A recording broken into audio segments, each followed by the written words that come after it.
Welcome back, Husky. I cannot believe it. The same spawn positions 3 times in a row. Dignitas.NaNiwa in the left position as the blue Protoss. Up in the Northlands, we have mouz.HasuObs as the red Protoss. Going to be on Terminus RE. Very large map. And as you were saying the second time we tried to watch Game 1, I think a lot of people think 4-gate is the only real strategy that exists in this matchup. However, over time, players have started to really solve that matchup and really figure out that the 4-gate has a lot of weaknesses, and players almost hope that their opponents go for some kind of 4-gate. So likely we'll see a good amount of variety on a map like this that has a very tiny ramp. Yeah, and a lot of times on maps where it doesn't have a ramp, instead it has a choke that can be much more difficult to hold, and it's much more difficult to micro units to guard it with force fields and things like that. You may see the 4-gate. I am expecting, at least here in game number 1, not to see something like that. So I really can't wait to see as this game gets underway. And Sean, so far we have made it further into the game than we have at all. We have seen more pro production than the first 2 times, so I think hopefully everything is holding tight. I want to mention really quick as this game is getting underway, if you are going to miss any of the games today, or if you've missed a single game from the TSL, definitely check them out at youtube.com/TeamLiquidNet. That's where you can get all the VODs of these games afterwards. But we are holding strong, Sean, and I'm feeling good about, third time's the charm, right? Oh, absolutely, third time. One of the most charming times that I've ever experienced in my whole life, Husky. Interestingly enough, we see NaNiwa going for the 13 gateway, whereas HasuObs going for the 11 gate. And if you are in a 4-gate versus 4-gate battle, the 11 gate gets you that extra warping of units just about 5 to 10 seconds ahead of your opponent. So that is another way that players will start to sort of experiment and play around with the 4-gate timings, but it looks like we're not seeing anything goofy from NaNiwa, just going himself for a very, very typically timed 17 cybernetics core, saving up that chrono boost, and honestly, that is one of the most important things to scout in this matchup. What is the chrono boost saved up like on that Nexus? Big, big indicator of things to come.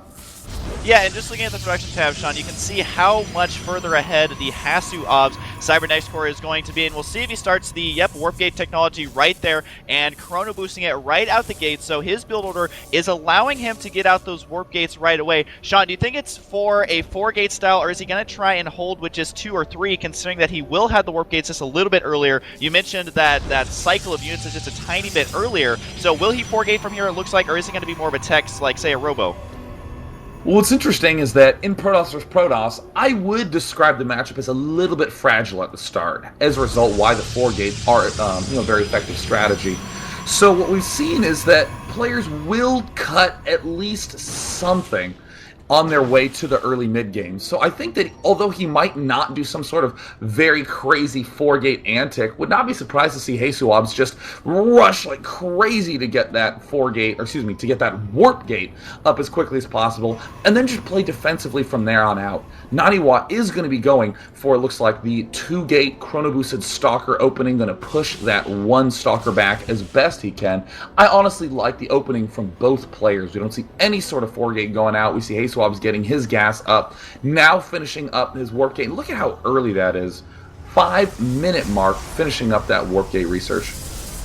And I've been keeping an eye on NaNiwa, and he does have his probe scouting everywhere that a proxy pylon could be, and his opponent did have a probe kind of set up either for delayed scouting or for setting up that proxy pylon. So both players do seem to be sitting back in more of a defensive posture, and NaNiwa, he was chrono boosting Stalkers that entire time. It wasn't just 1 or 2, he was using the majority of his chrono boost on that, which will allow him to get out those Stalkers just for some early defense. We see a small skirmish here in the center of the map. Looks like both players are going to back out, and you can see right now HasuObs grabbing that center tower just to see if his opponent's going to be sending an equal or greater number of Stalkers there. And right now HasuObs just throwing down a robotics as well, so no 4-gate in the near future for him.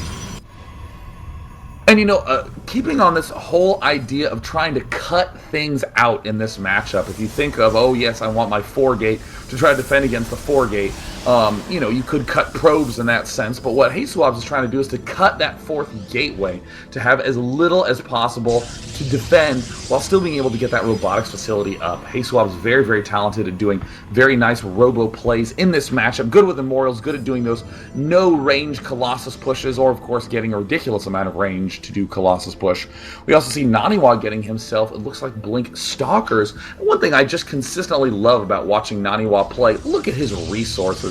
Low all across the board, not too much gas, not too little, knows exactly how that Blink Stalker play plugs into that 2-gate opening. So very, very nicely timed by both players. We see NaNiwa having a slight bit of an edge as he's at 49 food.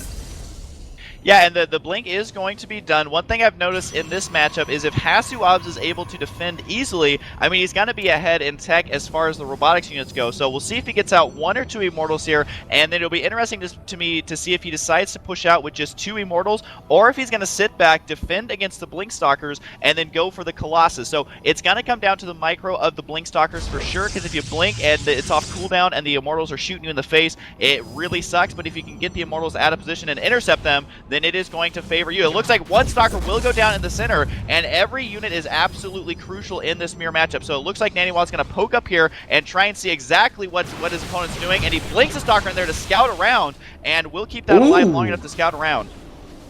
Love that play, poking around the front, and now we see NaNiwa making a little push up the front. Incredible micro, just picking up those Zealots for free, and NaNiwa going to pull back without really taking too much hull damage whatsoever. Also getting a great glimpse inside that main. Looks like that Stalker that is in the back of the base will get eliminated, but wow, look at NaNiwa continuing to push, and look at that at the front, Mike. Oh my gosh, only 2 Stalkers have really taken any hull damage. Other than that, it has just been shields. You see HasuObs trying to warp in as much as he can. Oh, does manage to pick off a Stalker cleanly at the front, but open up that units lost tab for me.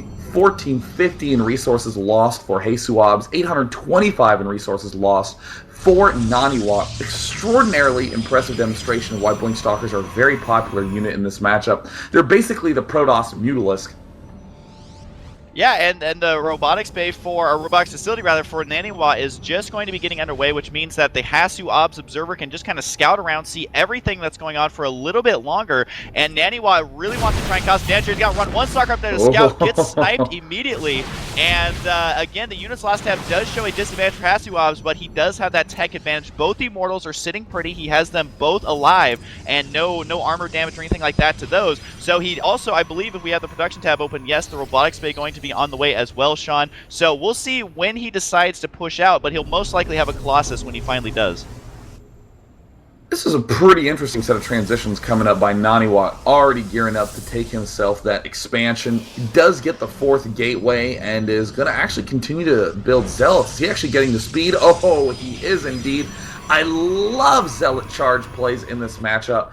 Zealots, I really think, are one of the most underappreciated units in the game, do ridiculous amounts of damage. I mean, you don't see them as much because Marauders can slow them, Hydros and Roaches can eat through them before they can even get the chance to do damage, but if you can get the chance to get speed, as we are seeing in this game, they are absolutely brutal to deal with. I genuinely think that we are going to see HasuObs have a very, very hard time if he does push out with those early Colossus. There's the first Colossus out, a second one en route.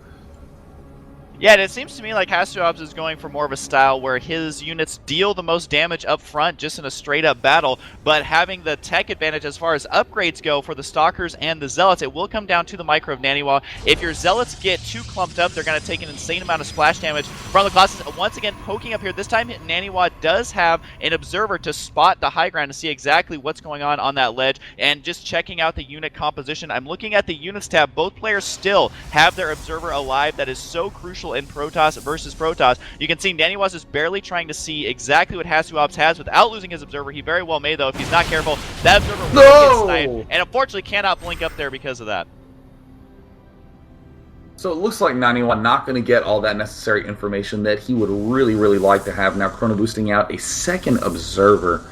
And I do like that NaNiwa is being very sensitive to how careful one must be with gas in this matchup. Does not want to over-gas by any means, so he's just building one observer at a time. Looks like he's gearing up to think about taking an expansion, and HasuObs just straight up takes his own. We also see HasuObs getting down his own Twilight Council. This is a play that we've seen HasuObs do a ton in his Protoss vs. Protoss matches, where he regularly will get Blink after he's gotten this solid mix of Immortals, Colossus, and Zealots. Even though he won't have that many Blink Stalkers, he will still have enough to where it will help him maneuver and snipe and control his large army a little bit better.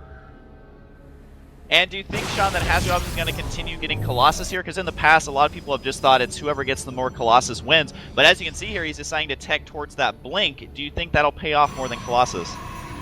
I definitely think it will. HasuObs, this I think is perhaps the best example of why HasuObs is an amazing player. Getting the very, very solid but standard as can be army, and making sure he gets everything set up absolutely brilliantly. When that engagement occurs, you will see Guardian Shield and Blink Micro being controlled very well. You even see the Zealots positioned at the front, the Immortals positioned slightly behind, the Sentries all the way at the back of that. Tons of little subtle components that really make that army solid, but the real test is going to be, can he hold off this giant Blink Stalker Speed Zealot push coming up by NaNiwa? It looks like the Speed Zealots, where on earth are they going? Whoa, it looks like NaNiwa willing to take a little bit of damage from those Zealots so that way he can swing them over to the left side, don't let those shields recharge, and now he's moving in very funkily positioned fight by NaNiwa, and all the Speed Zealots go for the probes rather than engage in this direct fight. HasuObs easily controlling this fight to his advantage. Yeah, NaNiwa, unfortunately, it looked like a misclick, at least on the Stalkers. He lost 3 or 4 there before the Stalkers ever began shooting. You can see HasuObs is indeed going to use that Blink, taking everything out, and NaNiwa is quickly losing his entire army here. Looking at the lost tab, almost 6,000 resources lost, and he is indeed going to leave this game. Sean, I'm not quite sure what I just witnessed there. Was that just a big blunder in micro? Because that's what it looked like to me. I'm kind of confused as to why the Zealots would run down there, maybe to try and get a nice round or something like that, but unfortunately, I don't think we got to see the true army composition battle that we wanted to, just because, I mean, that shows you how important micro is. 1 second of a misclick really, I think, hurt NaNiwa here. Wow, I just think that is one of those painful moments that everyone has to experience, and you always just pray that it's in a best of whatever, so that way you're not straight up knocked out of the tournament. That was one of the most uncharacteristic chokes I've ever seen coming out of NaNiwa. I mean, absolutely obliterated himself. The Zealots just wandering off twice, the Blink Stalkers blinking in at awkward angles with the Zealots behind them. Really goes to demonstrate how important basic unit positioning is. So we'll definitely have to see if NaNiwa can manage to recoup in the later stages, but HasuObs sprinting up to a very early lead, 1-0 already in this series. Yeah, and before we go to the quick commercial break, guys, make sure to go check out the raffle, just teamliquid.net/raffle. That is for the trip to Korea, and it really helps out Team Liquid if you guys can check that out. So go check it out and all of that. And Sean, really quick, I want to mention, I saw this posted. The Team Liquid is now sponsored by Razer. For those of you who don't know, Razer makes tons of like mice and keyboards and all of that stuff. So the Team Liquid Pro Team now sponsored by Razer. I gave myself a little high five because no one else was in my room when I read the news, but that is great news for Team Liquid out there and everyone who reads Team Liquid and follows it. So I am very glad to hear that, Sean. Yeah, Razer always been huge supporters of the competitive gaming scene, and Team Liquid have always been really the site to go to get any sort of gaming, StarCraft gaming-related news. So glad that they are uniting together in a very Voltron style, you know, like one giga nerd made out of lesser, smaller nerds. So very, very delighted to see that sort of unison going down. And you know what? While we're on the topic of calling people awesome, have you seen this art from Glider? Oh, NaNiwa and HasuObs. HasuObs actually looks quite dashing in that photo. I will admit, Glider always putting the gamers in their best light. And big props to him. Definitely go check out theportraitart.com for more of his stuff. So wow, HasuObs, not only a handsome, dashing gent, but also starting off 1-0 against NaNiwa. I mean, HasuObs has already caused almost as much damage to NaNiwa as NaNiwa received in the entire MLG tournament. Yeah, absolutely. That's you mentioned it was extremely uncharacteristic of him, and that could not be more true. I mean, maybe there are some players you're used to seeing choking and things like that. Naniwa is not one of them. This is probably the first time I've seen him make a big mistake like that. However, we are not going to count him out at all. We have all had off games and things like that, and this is only game number one of a best of a million. So he has a lot of time to make up for it, especially in this mirror matchup. It can be very fickle where if your opponent makes one minor misclick, then that can cost him a game just as easily. So make sure, guys, to also check out the voting. It will be updated, in live results. So after that first game, maybe everyone's like, well, HasuObs will obviously win 4-0 now because that's how Naniwa plays, and it's no big deal. So definitely go check that out. It is updated in live time. Real time, I guess, is what they call it these days. And go check that out. But other than that, Sean, I am personally ready here for game number 2, although I always forget to mention things, so I don't know if I'm forgetting everything this time. Dude, Husky, you couldn't be more flawless this fine Sunday morning. Happy Mother's Day to all of you. Call your mama, have her tune in. That's something that I definitely need to do after this because mothers certainly could never receive enough love. So we will celebrate it by going directly into Game 2 of Dignitas.NaNiwa versus mouz.HasuObs.